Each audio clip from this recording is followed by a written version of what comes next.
Hello, folks. Can they hear me up on the stage there? Well, let me begin by saying I apologize being a little late. There's a vote going on right now that I've a mild interest in, and I apologize for keeping you waiting.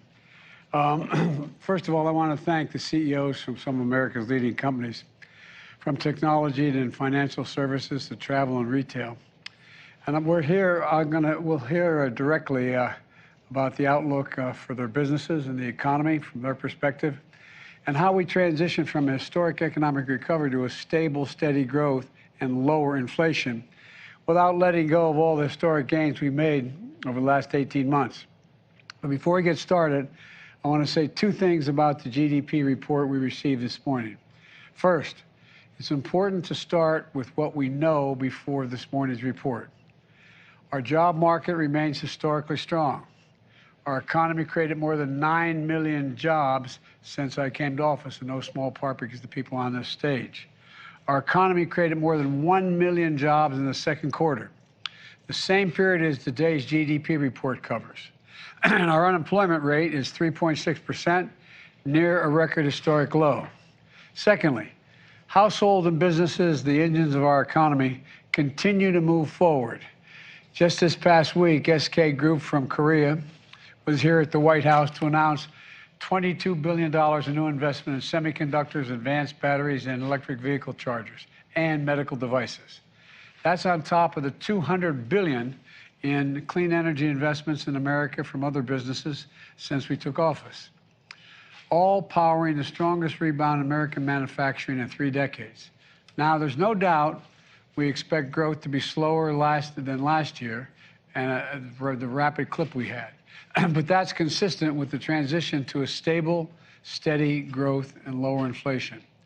There's going to be a lot of chatter today on Wall Street and among pundits about whether we are in a recession. But if you look at our job market, consumer spending, business investment, we see signs of economic progress in the second quarter as well. And yesterday's Fed Chairman, the Fed Chairman Powell made it clear that he doesn't think the U.S. economy is currently in a recession. He said, quote, "There are too many areas of economic where the economy is performing too well." And I said, too well, T-O-O, too well. He pointed to the labor market as an example. The best thing we can do right now is put our economy in a better position to make the transition to stable, steady growth for Congress to, steady, stable growth is for Congress to act. That's the best thing we can do. They're voting right now, as I said. I applaud the bipartisan effort to get the CHIPS Act to my desk to sign into law, which would advance our nation's competitiveness and technological edge by boosting our domestic semiconductor production and manufacturing. Another thing that Congress should do is to pass the Inflation Reduction Act to lower prescription drug costs, which would reduce the deficit, I might add, and help ease inflationary pressures and ensure that 13 million Americans can continue to save an average of $800 per year in their health care premiums. Both of these bills are going to help the economy continue to grow, bring down inflation, and make sure we aren't giving up on all the significant progress we made in the last year. I'm going to stop there and begin the meeting. But thanks to the CEOs for joining me. And let me start with you, Brian, and thanks for taking all my phone calls, pal. At the Bank of America, I want to ask you a question. Your bank serves many Americans across the country. What are you seeing right now in terms of financial health of your consumers? What's the bank records tell you about the financial health? Well, thank you, Mr. President. It's good to see you recovering. So at Bank of America, you have 60 million consumers and 35 million core checking accounts for Americans. And so the couple key points. Number one, they're spending more money.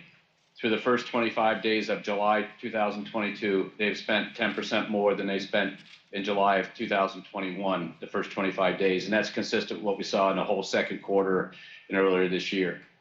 The second key point, I'd say, Mr. President, is their balances are much higher than they were in the pandemic. And so if you look at people of sort of $100,000 income families in our client base, you'll see that their balances go from 3 to 5 to 7 times more than they were in the pandemic. And by the way, they have grown in the month of July versus June so far, which is good news. So they have some money in their accounts still to help them through as the economy resets and settles in. The third thing is on their borrowing. Our credit statistics are better than they ever been, much better than 19, which was a pretty good credit year for banks. So delinquencies are low. They haven't gone up in the month of July.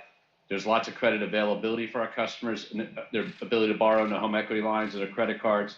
Obviously, the most rate-sensitive parts of the economy, due to what the Fed is trying to achieve and slowing down the economy and getting on more sound footing, mortgages and car loans and things like that have slowed down, but that's an intended outcome.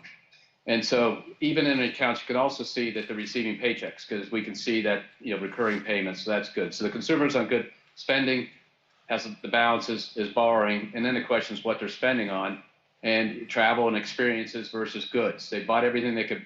They bought a lot of stuff when they were cooped up at home. They're now out traveling and experiencing the world due to the vaccines and the condition of the COVID pandemic. But unfortunately, as you noted earlier in your comments, they've had to spend more on gas. But the good news is, if you look at June versus July, the year-over-year growth has gone from a 40+% growth rate in spending on gas to 30%. So it's starting to come down as you've seen the price of oil stabilize.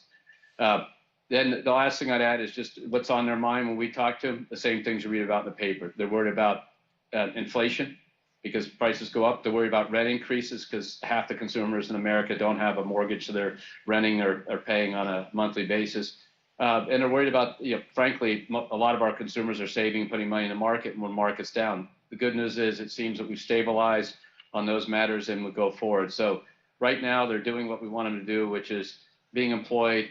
Some of the stress is in the system. There's no discounting that, and we're trying to help all those customers through the stress, but that stress has been mitigated by the work that your administration, prior administrations did to help people through the pandemic, and also just the strong employment that you spoke about. Well, Brian, thanks a lot. I really do appreciate and thanks for always being available for your input. I appreciate it a great deal. And now I have a question for the CEO of Marriott, who is very disappointed to hear they're investing in travel now. It's a great concern to Tony. Tony, the travel and hospitality industry is experiencing, it did experience tremendous hardship during the pandemic. But the recovery now is experiencing is a very different experience. Things look really up for your industry right now. And how would you describe the industry today? And how do you see the path of demand through the end of the year? I know nothing's guaranteed, but what's your sense? Well, thank you, Mr. President, for the invitation today. I think what we've learned over the last couple of quarters is really the resilience of travel. And when we look at our forward booking data, we see real evidence of that resilience. And what's interesting, we think about our business through 3 demand segments: leisure, business travel, and group.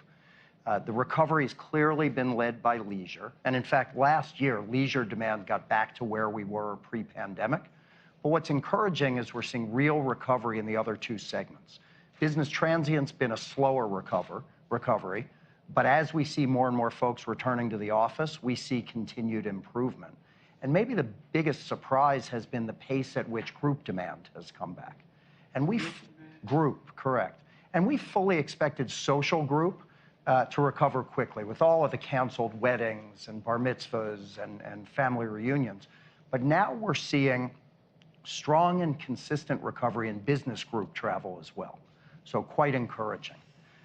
We get lots of questions about what's driving this recovery in the face of rising interest rates, high inflation environment, fuel prices, and the like. But I think there's a series of factors.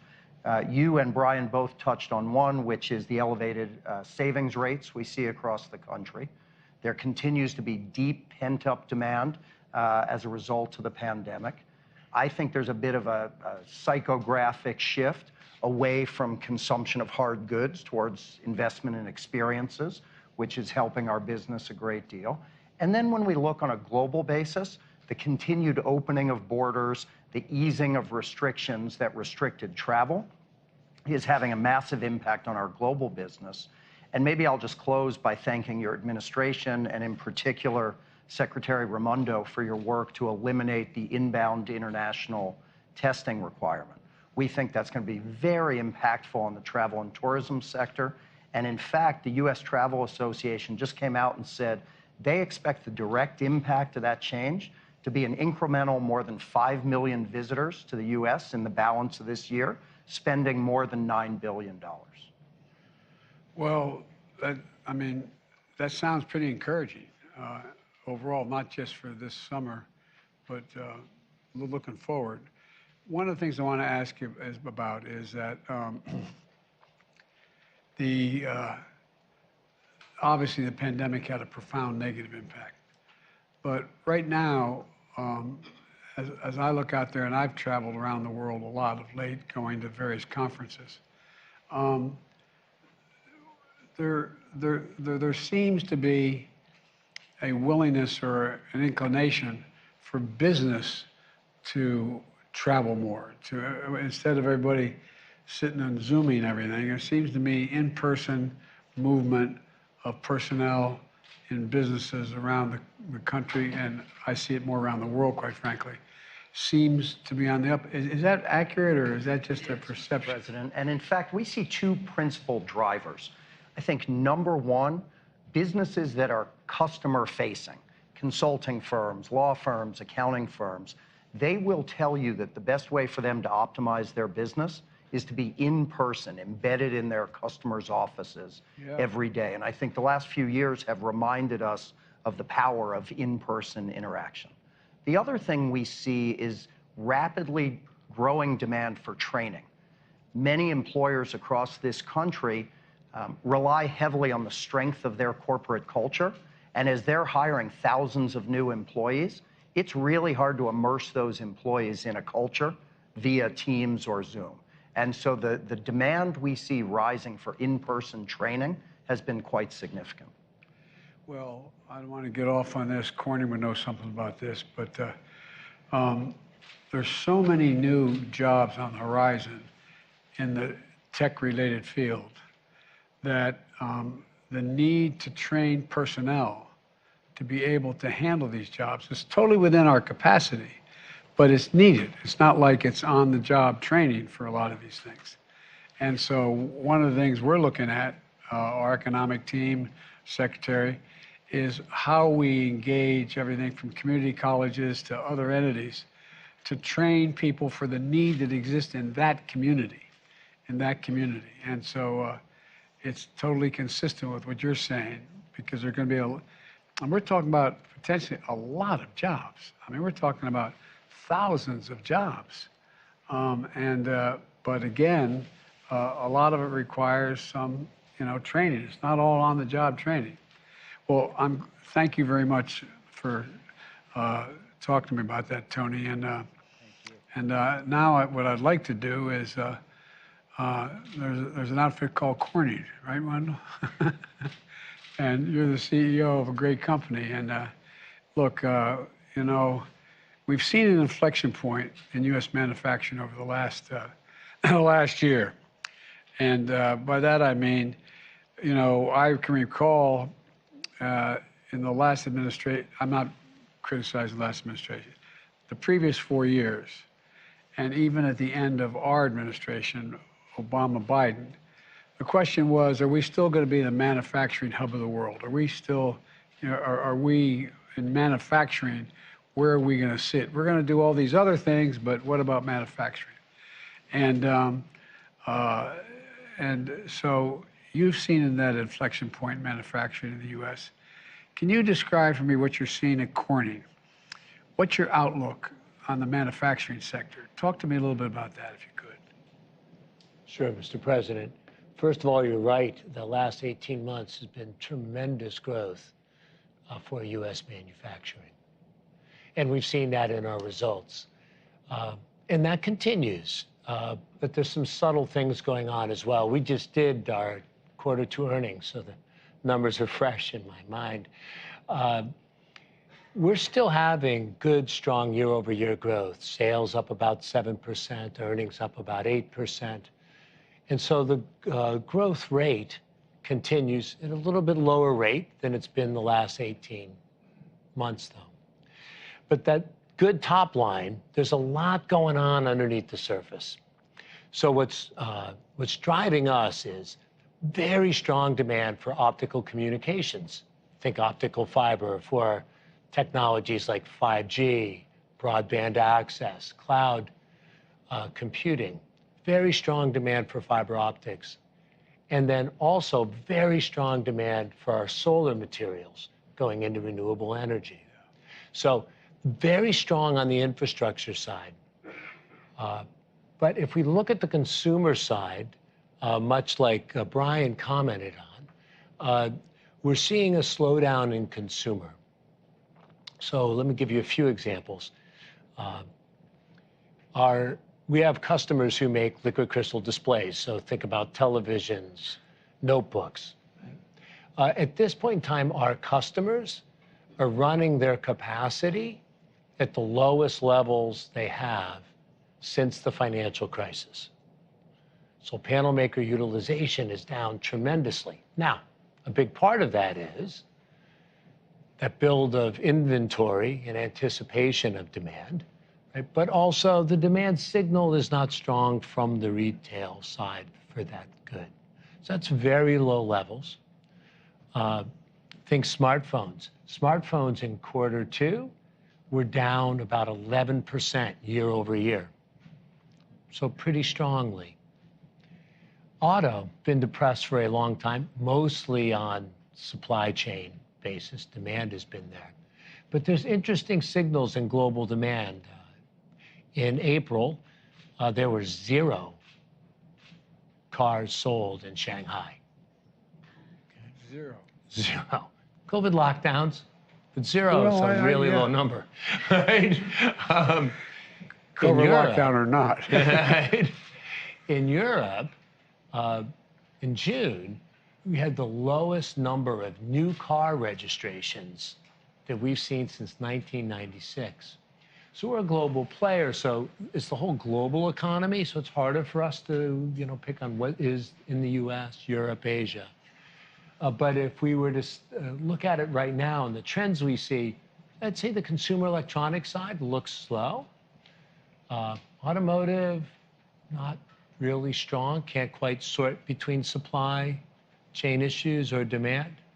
And as we look forward, we'd say the overall trends, that's what we're counting on continuing. Super strong demand in optical communications and solar, and as we now work with Secretary Raimondo on connecting the unconnected next year, that will continue and strong, and we'll expand to meet that. Solar demand we see going forward unabated, and we'll also expand in that. But consumer seems soft to us. Yeah. Well, one of the things that my father was in the automobile business his whole life, ran a major dealership, a General Motors dealership,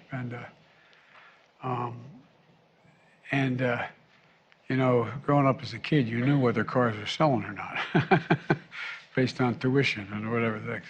But all kidding aside, I knew, but I never had tried to visualize how critical the high-quality computer chips were for an automobile.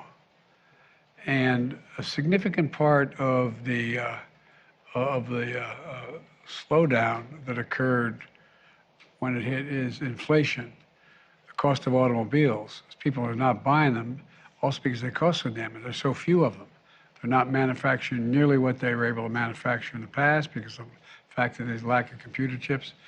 But it's not just automobiles. It's anything, phones, cell phones, a whole range. Whereas I found it interesting you talking about how, on the fiber optic piece, that is moving. But how much of that do you think is related to the fact that we put in an infrastructure bill that provided billions of dollars for connecting the internet, for having the ability to access the internet, because we're making it available, quite frankly, with all the money we're spending to make it available to every home in America, every neighborhood. I mean, I'm not sure I'm asking the question properly. I think you know what I'm trying to get at. So talk to me about the difference, demand relating to where we fund it, and we're talking the fiber optics needed to deal with everything from solar to broadband in communities that don't have it now. I mean, one of the things I found was that, and the four of us have talked about this a lot, five of us have talked about this, is, in the middle of the pandemic, going by McDonald's and seeing a bunch of families sitting out there in the parking lot, not eating a hamburger, but connecting to the internet because they had no access to internet, so their kid could get access to the schooling they needed. So talk to me a little bit about how much of this is driven by the inability to afford it or the lack of desire to get it, and how much is driven by when the government is invested in it, it makes a difference. I'm not sure I'm asking the question. I totally understand your question, Mr. President. It's a very good question.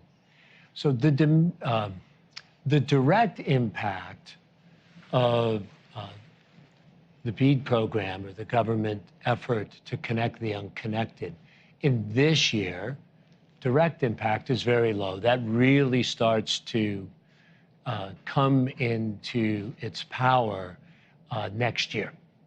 But there's also an indirect impact, which is the commitment of the government and of the administration to making sure we build the infrastructure that's required. Really does make a difference in the behavior of all the players. Yeah. So what we're seeing, though, is just strong demand from our carrier customers because they want to be the ones that connect folks. And they're building out 5G, new tech, which needs a lot more fiber optics than 4G. And then cloud computing also needs a lot more fiber. So those are the big secular trends. But I mean, we shouldn't underestimate the power of positive leadership on things like infrastructure. Solar also.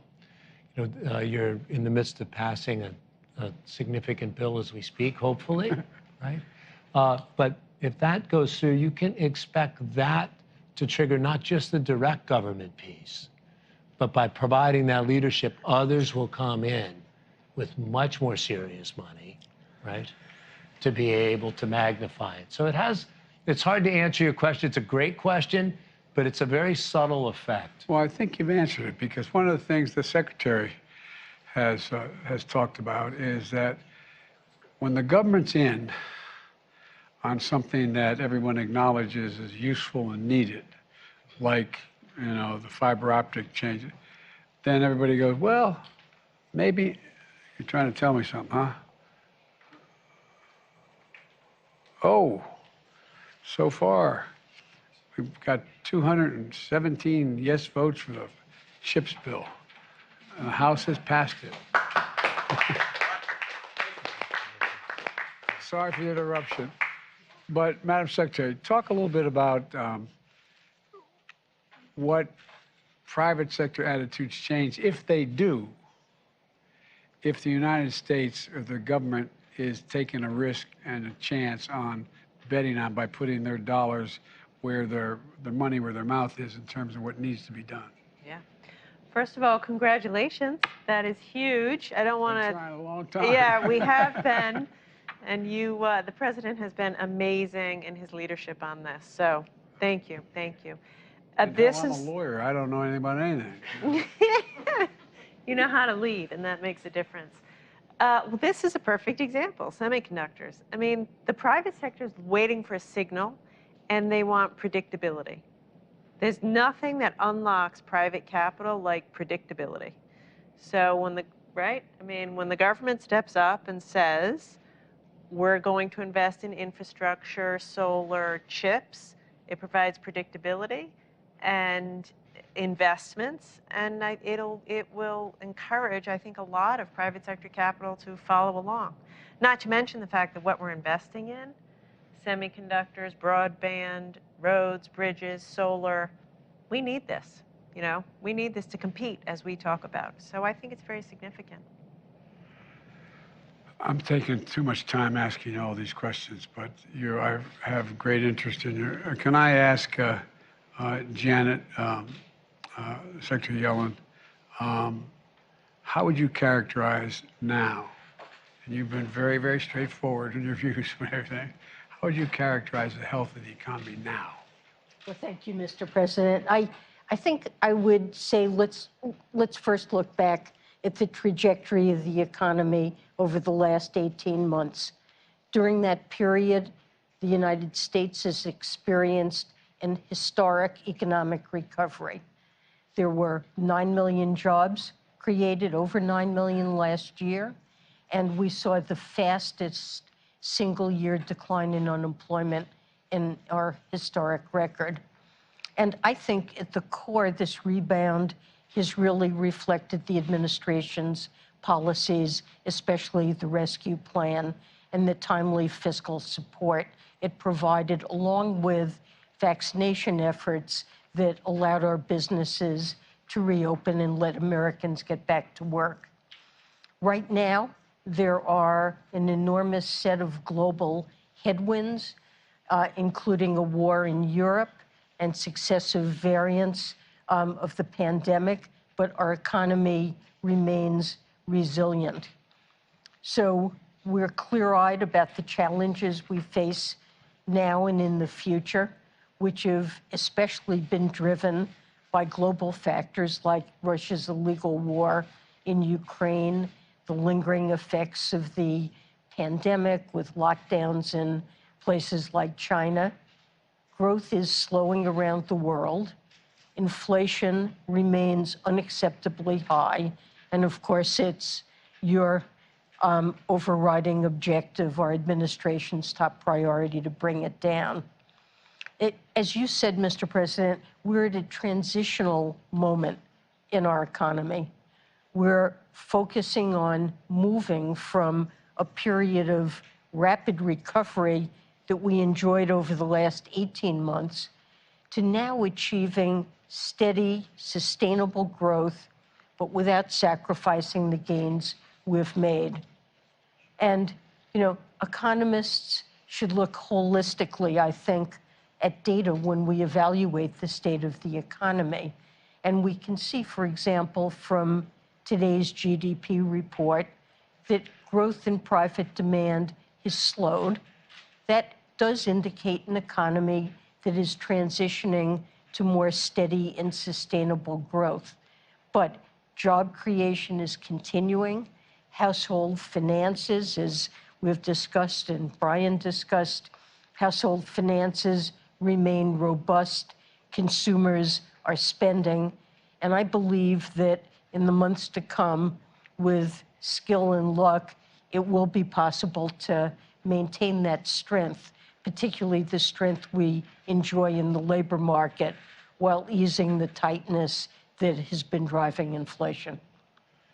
Well, you know, there's an old expression, a baseball coach of the Dodgers years ago, Leo DeRocha, said, "I'd rather have Lady Luck sitting on my bench than skill." My grandfather was an All-American football player at Santa Clara in the turn of the century. You say, no, I'd rather have luck and skill on the bench. So we're looking for both. Let me just say before I yield to you, Brian, and we can move on to the rest of the folks here.